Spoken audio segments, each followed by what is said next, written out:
tim balap Gresini Racing mengumumkan akan berpisah dengan Aprilia akhir musim 2021. Dan mulai 2022, Gresini akan berstatus sebagai tim independen alias tim satelit di ajang MotoGP. Manajer tim Fausto Gresini mengatakan, pihaknya sudah menandatangani dengan Asosiasi Tim Balap Internasional atau IRTA selama 5 tahun. Kami dengan senang hati mengumumkan perjanjian ini dengan IRTA yang akan membuat kami tetap berada di MotoGP selama 5 tahun ke depan, ucap Fausto dalam rilis resminya Senin 14 Desember 2020. Kami tidak akan mewakili Aprilia sebagai tim pabrikan lagi, jadi kami akan melanjutkan sebagai tim independen, melakukan dengan usaha dan komitmen yang sama. Lanjutnya, belum ada konfirmasi bagaimana status Aprilia, apakah akan membentuk tim sendiri atau hengkang dari MotoGP. Kemudian soal pabrikan apa yang bakal digandeng oleh Gresini pada 2022 mendatang. Ada banyak pekerjaan yang harus dilakukan dan banyak hal yang harus didefinisikan dan dikomunikasikan. Yang jelas, kami sedang mengerjakan proyek besar ini dan kami akan mengungkapkan detailnya sedikit demi sedikit, imbuh Fausto. Spekulasi pun mulai bertebaran. Gresini disebut bisa menjadi jodoh yang tepat bagi Suzuki sebagai tim satelit di MotoGP. Meski rumor lain juga beredar menyatakan tim VR46 besutan Valentino Rossi juga tertarik menjadi tim lapis 2 Suzuki. Kiprah tim yang didirikan oleh Fausto Gresini ini bisa dibilang sudah sangat lama di ajang balap Grand Prix. Bukan lagi berstatus tim pabrikan bersama Aprilia di musim 2022 nanti. Gresini akan kembali menjadi tim satelit yang identik dengan pembalap muda. Sebelum bersama Aprilia di 2015 silam, Gresini berkolaborasi bersama Honda di kelas utama sebagai tim satelit selama 18 tahun lamanya. Tercatat, nama-nama terkenal seperti Alex Barros, Loris Capirossi, Daijiro Kato, hingga Marco Simoncelli pernah menjadi bagian sukses dari tim Gresini Racing. Dan di video kali ini tim Gallery Motorsport akan membahas tentang kiprah Gresini Racing di ajang balap Grand Prix dunia. Debut Gresini sendiri dimulai pada 1997 dengan turun di kelas Premier.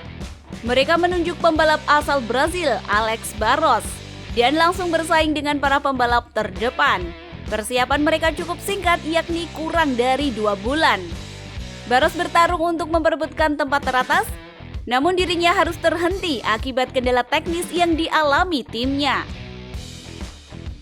Pada balapan ke-11-nya di sirkuit Donington Park, Inggris, Honda NSR 500 bermesin V-twin milik Barros finish ketiga di belakang Mick Doohan dan Tadayuki Okada. Setelah merasakan podium pertamanya, Gresini Racing tampil sebagai pemenang di Grand Prix 250 bersama Capirossi. Mantan rekan satu tim Fausto Gresini di kelas 125cc tersebut memenangkan balapan pertamanya di Malaysia pada 1999. Perjalanan paling membanggakan dari tim dari negeri pizza ini terukir pada musim 2001. Pembalap asal Jepang Daijiro Kato memenangkan 11 dari 16 lomba dalam satu musim. Gresini Racing mengukir sejarah titel juara dunia pertamanya bersama Kato. Gresini dan Kato kembali berkolaborasi pada tahun berikutnya, namun kali ini mereka naik ke kelas Premier. Honda memberikan sepeda motor RC211V 5 silinder kepada Kato. Jantung pacu tersebut segera membuat pemilik nomor start 74 ini naik podium kedua. Sayang, nasib calon penantang Valentino Rossi tersebut berujung naas di sirkuit Suzuka. Kato tewas dalam kecelakaan di sirkuit yang baru kembali dipergunakan untuk kejuaraan balap motor. Pada musim balap 2004, CT Gibernau tampil sebagai penantang Serious The Doctor. Pembalap Spanyol ini meraih 4 kemenangan, 8 podium, dan 6 pole position. Persaingan antara Gibernau dengan Rossi dinobatkan sebagai pertarungan terhebat sepanjang sejarah. Pada GP Qatar, kedua pembalap Gresini Racing tersebut mencetak kemenangan 1-2. Hal ini merupakan prestasi yang sangat sulit disamakan oleh tim satelit manapun di dunia. Pada 2006, Fausto Gresini berhasil mewujudkan mimpinya untuk memboyong tim murni Italia. Musim ini, mereka membukukan 4 kemenangan yang disumbangkan oleh Marco Melandri dan Tony Elias, sekaligus menjadi tim independen terbaik di MotoGP musim 2007. 2008, Gresini menjalin kerjasama dengan San Carlo. Sponsor tersebut menghantarkan Elias meraih finish podium dan berada di peringkat 10 besar klasemen Moto2. Ya, Elias memutuskan untuk turun kelas. Elias mencatatkan juara dunia pertamanya di era mesin 4 langkah di Moto2 pada 2010. Ia dinobatkan sebagai juara dunia pada saat balapan masih menyisakan 3 seri lagi. Musim balap 2011 adalah awal kejayaan Marco Simoncelli bersama Gresini Racing. Pembalap berambut kribo tersebut meraih finish podium di Brno dan Phillip Island. Namun karir Simoncelli harus berakhir lebih cepat. Dirinya meregang nyawa saat kecelakaan di Sepang 23 Oktober 2011. Dan tercatat Simoncelli menjadi pembalap kedua yang meninggal saat membela tim Gresini. Tahun 2014, Enea Bastianini keluar sebagai Rookie of the Year pada debutnya di Moto3 bersama Go Fan. Sebagai komitmen Gresini di Moto2 dan Moto3 pada program pelatihan utama untuk pembalap muda. 2015 adalah sebuah tantangan baru. Gresini bersama Alvaro Bautista dan Stefan Bradl membalap dengan prototipe RSGP Aprilia.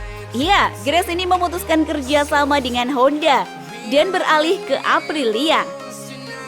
Tangan dingin Fausto Gresini dipercaya oleh Piaggio Group untuk menangani debut Aprilia di MotoGP. Kemudian pada debut Gresini tahun 2016, dengan menggeber RSGP Aprilia, Alvaro Bautista dan Stefan Bradl hanya konsisten finish di 10 besar sepanjang musim.